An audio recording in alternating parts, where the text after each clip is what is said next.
নমস্কার, আমি Supriya's cooking corner থেকে চলে এসেছি আজকের নতুন রেসিপি নিয়ে। তাহলে স্টার্ট করছি। এখানে একটু পাউরুটি গুঁড়ো করে নিয়েছি, দুধ বসিয়েছি, এতে পাউরুটিগুলো ঢেলে দেব। পাশে ক্যারামেল করার জন্য একটু চিনি দিয়ে দিয়েছি। ক্যারামেলটি হয়ে গেছে আমার। এবার দুধে ঢেলে দেব, একটু নেড়ে চেড়ে দেবো। দেখো কি সুন্দর হয়েছে কালারটা। এবার একটু এলাচ গুঁড়ো দিয়ে কেওড়া জল দিয়ে নেড়ে নামিয়ে দেব। একটু ঘি দিয়েছি, কাজু বাদাম, মগজ, কিশমিশ ও ড্রাই ফ্রুটগুলো ভেজে তুলে নেব।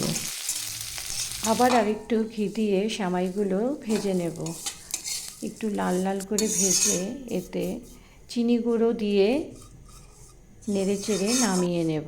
নামিয়ে নিয়েছি আমি।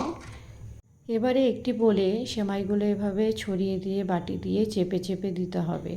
এবার ড্রাই ফ্রুটগুলো একটু দিয়ে ডেজার্টের ক্রিমটা এভাবে ছড়িয়ে দিয়ে সেমাইয়ের আর একটা লেয়ার এভাবে ছড়িয়ে দিতে হবে। তারপর আরেকটু ড্রাই ফ্রুট দিয়ে গার্নিশিং করে 1 ঘন্টার জন্য ফ্রিজে রেখে দিতে হবে। 1 ঘন্টা পর বের করে নিয়েছি।